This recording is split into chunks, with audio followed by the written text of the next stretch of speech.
महानगरपालिका 2025-26च्या निवडणुकीची रणधुमाळी ही चालू झालेली आहे आणि त्या आता निर्णायक टप्प्याला देखील पोहोचलेली आहे। आज आपल्यासोबत प्रभाग क्रमांक 26 अ चे उबाटा गटाचे उमेदवार आहे। नवी मुंबईमध्ये महाविकास आघाडी आहे आणि हे उबाटा गटाचे उमेदवार आहे समीर बागवान। चला तर जाणून घेऊया त्यांच्याबद्दल। त्यांनी 2015ची निवडणूक ही लढली होती। अवघ्या 3 मतांनी त्यांचा पराभूत देखील झाला होता। नागरिकांची साथ त्यांच्यासोबत आहेतच, त्याचबरोबर त्यांचा प्रभागातील विकास कामांचा आढावा देखील त्यांच्याकडून जाणून घेऊया। नमस्कार सर। नमस्कार नमस्कार सर, काय सांगाल, काय अजेंडा घेऊन तुम्ही या निवडणुकीच्या रिंगणात उतरले आहात? 2025-26 ची जी महानगरपालिकेची निवडणूक आहे, खरं तर अजेंडा कोण घेतं? जे मागे काही कामं नाही करत असतात, लोकसंपर्क नसतो। 2015 पासून निवडणूक झाल्यापासूनचा जनसंपर्क आमचा आहे, आमच्या सहकाऱ्यांचा जनसंपर्क आहे आणि लोकांना काय हवं आहे ते माहीत आहे। इथल्या जे माजी नगरसेवक होते त्यांनी काय केलं ते लोकांना माहीत आहे। त्यामुळे इथल्या ज्या अपूर्ण राहिलेल्या गोष्टी असतील, मग प्रभाग क्रमांक जे जुने आमचे होते 107, 108, 109 आणि 110, त्या प्रभागाचा मिळून प्रभाग क्रमांक 26 झालेला आहे। आणि या प्रभाग क्रमांक 26मध्ये पॅनल क्रमांक अ मध्ये उद्धव बाळासाहेब ठाकरे पक्ष शिवसेना यांच्यातर्फे मी लढत आहे। इथे नवी मुंबईमध्ये शिवसेना उद्धव बाळासाहेब ठाकरे आणि महाराष्ट्र नवनिर्माण सेना आमची युती आहे। त्यामुळे या ठिकाणी शिवसेनेचे 3 आणि महाराष्ट्र नवनिर्माण सेनेचा 1 असं आमचं 4 जणांचं पॅनल आहे आणि चौघांनीही लोकांशी सातत्याने संपर्क ठेवल्यामुळे लोकांना जे अपेक्षित असेल तो अजेंडा घेऊन आम्ही लोकांसाठी चाललेलो आहोत। सर, या युतीचा तुम्हाला किती फायदा होईल, काय वाटतंय? निश्चितपणे आपण कालच माननीय शिवसेना पक्षप्रमुख आदरणीय उद्धव बाळासाहेब ठाकरे यांची आणि राजसाहेबांची सभा आपण पाहिली असेल आणि तिथल्या सभेचा प्रतिसाद पाहिला असेल तर महाराष्ट्रातल्या मराठी जनतेला आणि महाराष्ट्रामध्ये कामकाजानिमित्त आलेल्या जनतेला या दोन्ही भावांचा एकत्र येणं प्रचंड भावलेलं आहे। शेवटी ह्या रिजनल ज्या पार्टीज आहेत हे स्थानिकांचं हित, महाराष्ट्राचं हित जपणाऱ्या हे दोन्ही राजकीय पक्ष ओळखले जातात आणि महाराष्ट्र नवनिर्माण सेना आणि शिवसेना उद्धव बाळासाहेब ठाकरे ह्या पक्षाचे नेतेही एकत्र आलेत आणि आम्ही सर्व कार्यकर्तेसुद्धा एकत्र आलेत। त्यामुळे एक दिलाने आमचा प्रवास विजयाच्या दिशेने चालू आहे। घरोघरी जाऊन जो प्रचार करताय त्यामध्ये नागरिकांचा तुम्हाला प्रतिसाद कसा मिळतोय? 2015ला जी मी निवडणूक लढलो होतो प्रभाग क्रमांक 109 मध्ये, तिथल्या लोकांना माझ्या 2015च्या निवडणुकीच्या निकालाबद्दल सगळ्यांना माहिती आहे आणि त्यामुळे तिथे आम्ही घरोघर जातोय तर लोकांच्या मनात ते आहे की 2015ला तुम्ही 3 मतांनी पडला होता, त्यामुळे आमच्या लक्षात आहे, आम्ही तुम्हालाच यावेळी मतदान करणार आहोत। आपण जिथे बसलो हा सेक्टर 50 नवीन एरिया, इथे आमचे सहकारी आहेत निलेश घाग सर, त्यांनी या ठिकाणी सातत्याने जनसंपर्क ठेवला आहे। इथेही लोकांचा उत्स्फूर्त असा प्रतिसाद आहे। 108 मध्ये माझे सहकारी विशाल विचारे उमेदवार आहेत, त्या ठिकाणी सुद्धा लोकांची आमची कनेक्टिव्हिटी कायम राहिलेली आहे। कराळगावमधले आमचे सहकारी आहेत, आमचे उपजिल्हाप्रमुख सुमित्र कडूसाहेब असतील किंवा सुलक्षणा मिलिंद भोईर असतील, त्या लोकांनी तिथले विषय सातत्याने हाताळलेले आहेत। निवडणुकीपुरतं काम करणारी संघटना पक्ष आमचा नाही, त्यामुळे या ठिकाणी लोकांचा प्रतिसाद आम्हाला उत्स्फूर्तपणे मिळतोय। म्हणजे कालची आमची रॅली तुम्ही बघाल तर अभूतपूर्व अशी रॅली झाली, त्यामुळे लोक स्वेच्छेने आमच्या प्रचारामध्ये सहभागी होत आहेत। 2015च्या निवडणुकीमध्ये 3 मतांनी अवघ्या तुम्ही पराभूत झाले होते, त्यामुळे आता नागरिकांपर्यंत पोहोचतायत, नागरिक तुम्हाला चांगला प्रतिसाद देखील देत आहेत, तर ते सांगतात की तुम्हाला कोणती कामं ही प्राधान्याने करायची आहेत, असं देखील त्यांच्याकडून काय तुम्हाला सांगण्यात येत आहे किंवा मागच्या नगरसेवकांबद्दल त्यांच्याकडून काय सांगण्यात येतं का? मागच्या नगरसेवकांचा जनसंपर्क तसा राहिला नाही। 2015ला तत्कालीन उपमहापौर माननीय श्री अशोक गावडे यांच्या विरोधात मी लढलो होतो, तेव्हाची लढाई ही आमची धनशक्ती विरुद्ध जनशक्ती होती आणि लोकांनी आम्हाला भरभरून प्रतिसाद दिला। ठीक आहे, पैशाने आम्ही कमी पडलो असो, आम्ही कामाने कमी नाही पडलो, त्यामुळे केवळ 3 मतांनी आमचा निसटता पराभव झाला। आता लोकांसमोर जात असताना लोकांना काय हवं आहे प्रभागामध्ये, महानगरपालिका म्हटलं की लोकांना फार मूलभूत सेवा सुविधा वाटतात। गटर, वॉटर, मीटर विभागामध्ये, आरोग्य सुविधा विभागामध्ये, महानगरपालिकेची शालेय व्यवस्था, परत पावसाळ्यामध्ये महानगरपालिकेच्या ज्या विभागामध्ये व्यवस्था निर्माण व्हायला पाहिजे, मग मलनिस्सारण वाहिनी असो, जलवाहिनी असो, कचरा संकलन असो, या गोष्टीमध्ये लोकांना त्यांना वेळोवेळी गरजेला उभा राहणारा माणूस लागत असतो। आणि सुदैवाने आमचे सर्व सहकारी, माझ्यासह आमचे सर्व सहकारी सातत्याने सक्रिय राहिल्यामुळे आम्हाला असं वाटत नाही की काहीतरी आम्ही नवीन लढाई आमची आहे आणि लोकांना इथे आपण बसलो आहोत, इथल्या लोकांना 2015 साली नगरसेवकांनी ज्या काही वचनं दिली होती, आम्ही हे करू, इथे गार्डन नाही, ज्येष्ठ नागरिकांना विरंगुळा केंद्र नाही, या ठिकाणी सेक्टर 15 नागरी आरोग्य केंद्र नाही, एकही शासकीय वास्तू नाही, वाचनालय असेल किंवा वास्तू असेल हेही नाही, की बाबा लोकांना या ठिकाणी मतदान केंद्र होईल. लोकांना मतदानासाठी दिल्ली पब्लिक शाळेत जावं लागतं.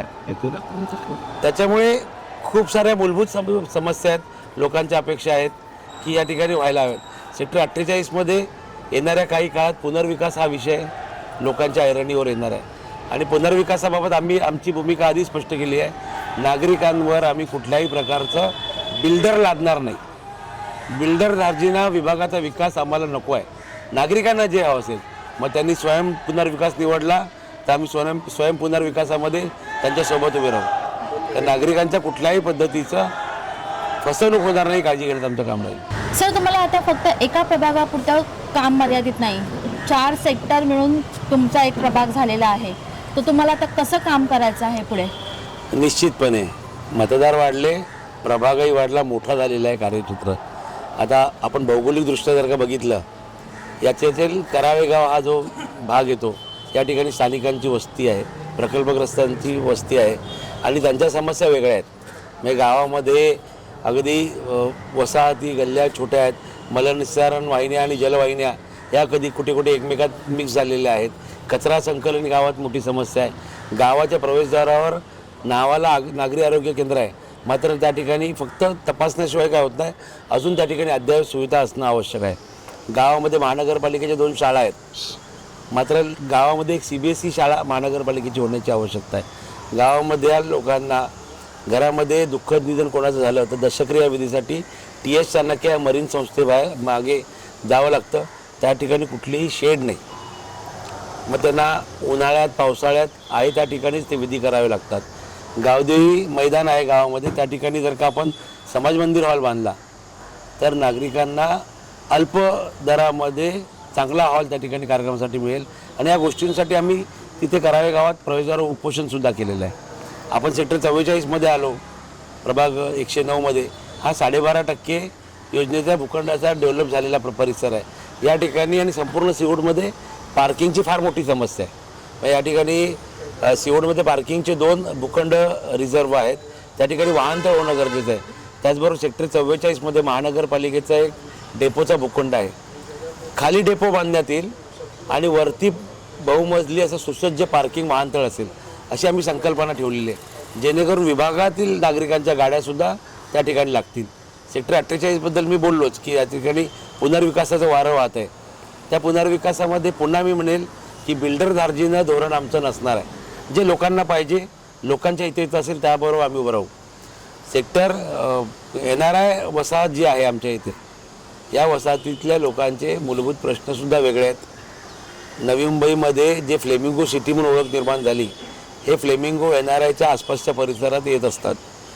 आज पद्धतशीरपणे NRIची ही फ्लेमिंगो सिटी जी आहे ही पुसण्याचं काम चाललेलं आहे. या ठिकाणचं मग DPSच्या मागचा तलाव असेल किंवा TS चाणक्यच्या मागची जी पाणथळ जागा आहे ही मुजवून त्या ठिकाणी बिल्डरांना द्यायची आणि तिथेही मोठमोठे बिल्डिंग उत्तुंग टावर बांधायचे, असा घाट सिडकोने आणि महानगरपालिकेने घातला आहे. पर्यावरणवाद्यांनी आंदोलनंसुद्धा केली, त्या आंदोलनामध्ये आम्ही सक्रिय सहभागी झालो. शिवसेनेचे विधान परिषदेतील विरोधी पक्षनेते माननीय अंबादास दानवे साहेब यांच्या माध्यमातून या विषयाला आम्ही व्यासपीठसुद्धा उपलब्ध करून दिलं आणि हा विषय संघटना पातळीवर हाताळला जात आहे. NRI वसाहतीच्या लगतच एक मैदान आहे, क्रीडांगण आहे. NRIमधील लोक त्या ठिकाणी क्रिकेटचे सामने, फुटबॉल हे खेळण्यासाठी ती जागा वापरत असतात. सध्या सिडकोचं काय चाललं आहे, मोकळा भूखंड दिसला की विका, मोकळा भूखंड दिसला की विका. त्यामुळे ह्या क्रीडांगणाच्या भूखंडावर सिडकोचा डोळा आहे. आमचं असं म्हणणं आहे की या ठिकाणी एक मिनी स्टेडियम होऊ शकतं. जसं CBD बेलापूरला सुनील गावस्कर स्टेडियम आहे, मैदान आहे, इथेसुद्धा अशी डेव्हलपमेंट होऊ शकते. त्याच्यामध्ये इंडोर गेम्स असतील आणि क्रिकेटचं अद्ययावत मैदान असेल. हा जो 50 एरिया आहे, या 50 एरियाला सिऊर स्टेशनपासून सार्वजनिक वाहतूक व्यवस्थेची कनेक्टिव्हिटी नाही. इथे इथून सिऊर स्टेशनला, नेरूळ स्टेशनला जाणारी रिंग रूट बस सेवा चालू होण्याची आवश्यकता आहे. ह्या फार मूलभूत गोष्टी आहे. मग आता इथल्या लोकांनी श्रमदानातून ट्रॅकच्या पलीकडे एक बगीचा फुलवलेला आहे. इथली लोक दररोज त्या ठिकाणी जातात, पाणी देतात, ती झाडं वाढवतात. दर रविवारी त्या ठिकाणी लोकांचं एक गेट टुगेदर बनतं आणि तिथे झाडांची निगा राखली जाते. मग ह्या गोष्टीमध्ये महानगरपालिकेने जर का सक्रिय सहभाग घेतला तर हा परिसर अधिक सुंदर होईल आणि लोकांचं राहणीमान उंचावेल. त्यामुळे ह्या सगळ्या मूलभूत सुविधांना घेऊन आम्हाला पुढे जायचं आहे. सर, आता नागरिकांपर्यंत तुम्ही पोहोचत आहे. पहिल्यांदाच नवी मुंबई महानगरपालिकेमध्ये पॅनल पद्धत ही निघालेली आहे, तर नागरिकांमध्ये एक संभ्रमाचं वातावरण आहे, ते तुम्ही कसं दूर करताय? प्रचार फेरीचा जो पहिला आमचा राऊंड होता ना, त्या राऊंडमध्ये आम्हाला ही गोष्ट लक्षात आली की बाबा नागरिकांना 4चं पॅनल कसं असेल, एक मतदार 4 वेळा मतदान कसं करेल, थोडंसं नागरिकांना अनभिज्ञता होती. पण आमचे सर्व सहकारी आणि आम्ही काही बनवले व्हिडिओ आम्ही लोकांपर्यंत पोहोचवले. आता आम्ही डमी बॅलेट मशीन बनवलेलं आहे, ज्याच्यामध्ये मतदान कशा पद्धतीने होईल आम्ही लोकांना घरोघर नेऊन दाखवत आहोत. प्रचारपत्रकामध्ये आम्ही आमच्या बॅलेट मशीनचा फोटो छापलेला आहे की आमचं बटन कुठल्या क्रमांकावर असेल, मतदार आतमध्ये गेल्यानंतर त्यांनी कशा पद्धतीने मतदान करावं हे आम्ही डोअर स्टेपला जाऊन लोकांना सांगतो.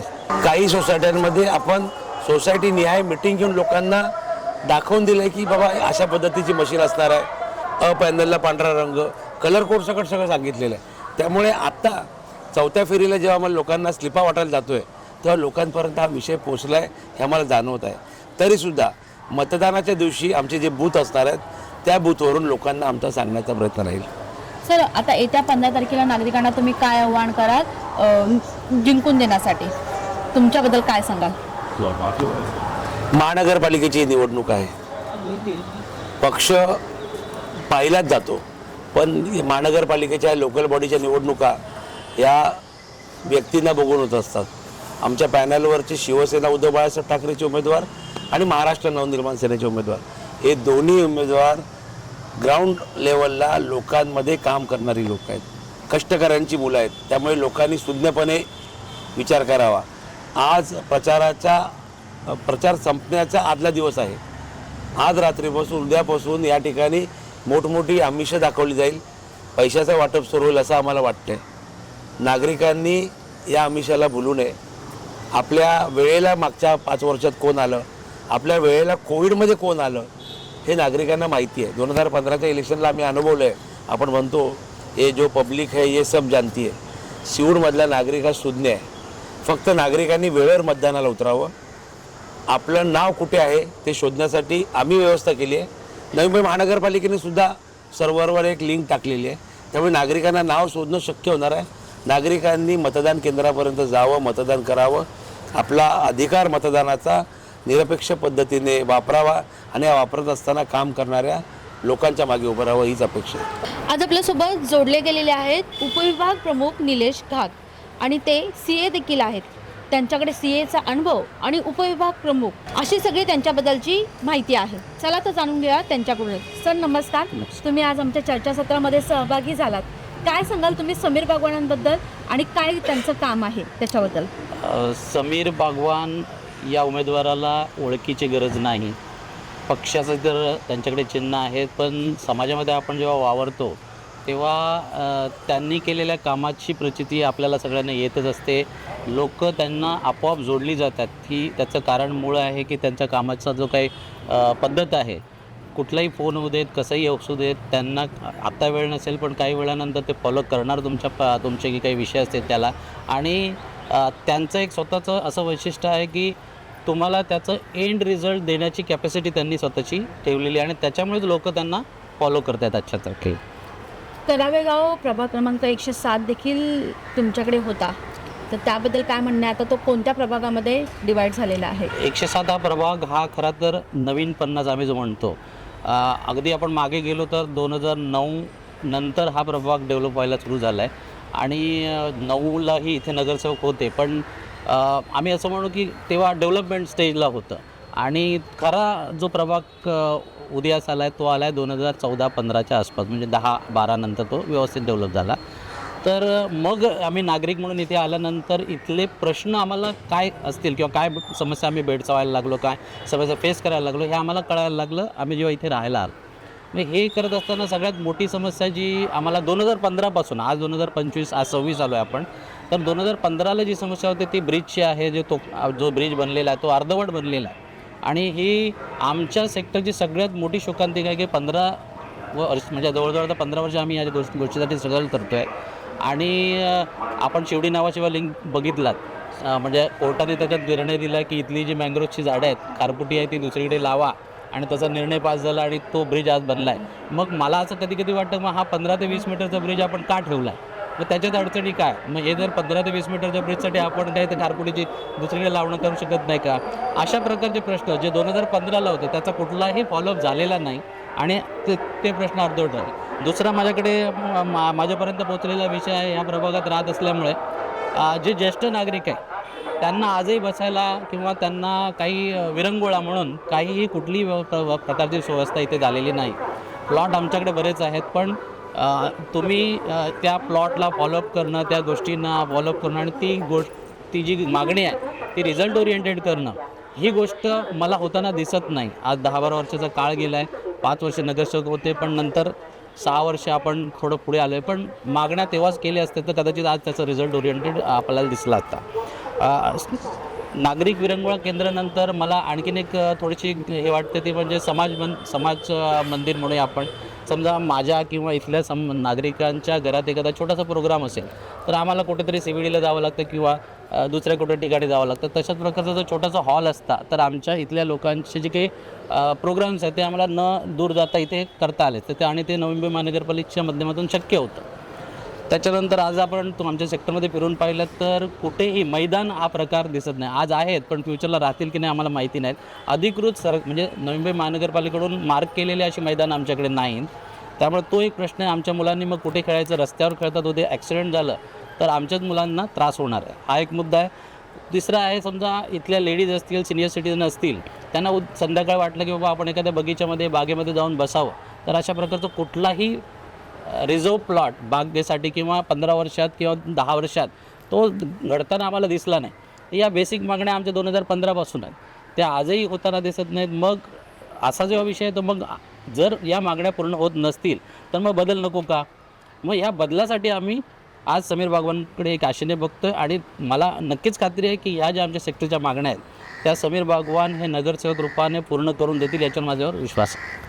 ओके सर, खूप खूप धन्यवाद. तुम्ही आज आमच्या चर्चासत्रामध्ये सहभागी झाला आणि तुमच्या प्रभागाचा आढावा आमच्यासमोर मांडला आणि तुम्हाला पुढील वाटचालीसाठी शुभेच्छा देखील. धन्यवाद. हेच होते आपल्यासोबत समीर बागवान, प्रभाग क्रमांक 26A मधील उभाटा गटाचे उमेदवार आहे. महाविकास आघाडीचे 4 उमेदवार या ठिकाणी उभे आहेत. त्यांनी नागरिकांना आव्हान केलेलं आहे की कोणत्याही आमिषाला न भुलवता विकासाला मतदान करा.